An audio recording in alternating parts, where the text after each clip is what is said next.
para maano yung egg at saka yung sugar. So hindi na tayo maglalagay ng baking powder or yeast guys, kasi yung ating nabiling guys na pang buns na flour ay nakamix na dyan yung mga baking powder. Mag-aalsa na yan. I will show you later guys kung anong resulta. So lagyan na tayo ng ating flour.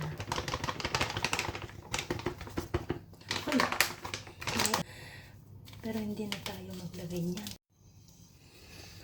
So ito na guys ang ating dough. Inaano na natin. Minamasa na natin guys ang ating dough. So ngayon pa lang tayo magkagawa ng dough.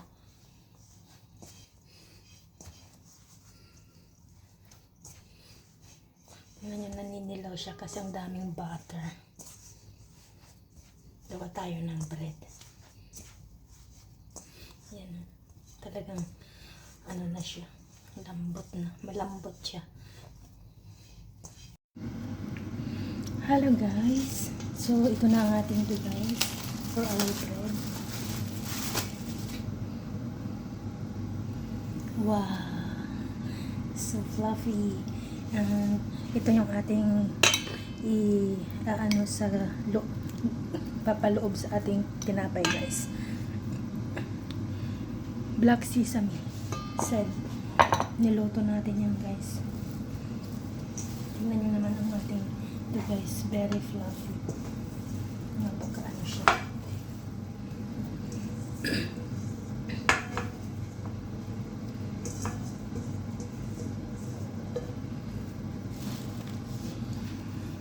So ayan ang ating dough for our bread. So ang gagawin natin ngayon guys ay ikat natin yung ating dough sa mga maliliit.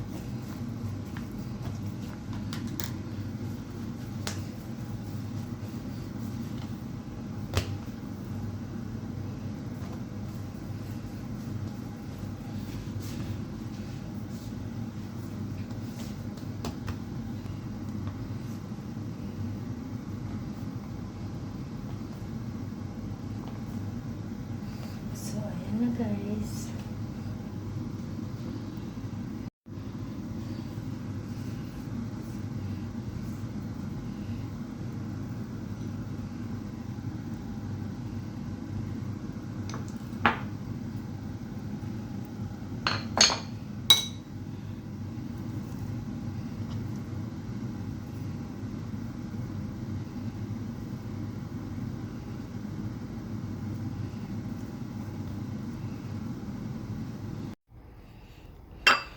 Ito nga pala yung ano guys. Hello guys.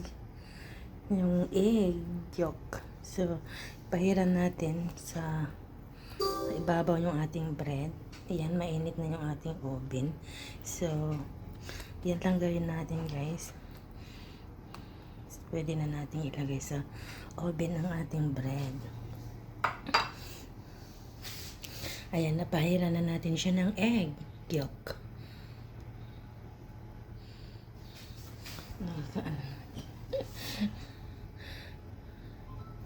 Ayan. Beautiful.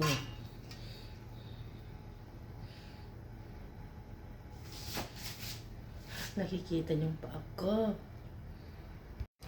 So, ayan guys. Nag-ano tayo sa ating oven ng 185 degree. And, yes. Ilagay na natin.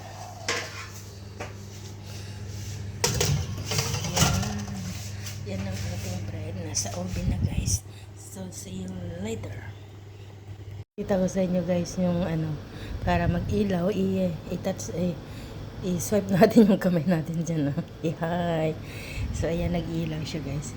So, ayan, tingnan natin yung ating bread. Pakita ko sa inyo guys. Ang lalaki na. Grabe.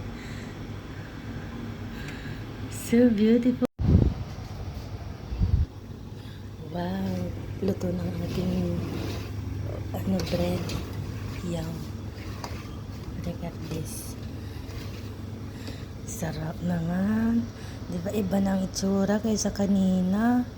Dikit-dikit na sila, guys. So, ayan guys. Luto na ang ating bread. So, pwede na tayong tumikim at para malaman natin ang katotohanan kung gaano kasarap ang ating bread. Thank you so much, guys. Love you!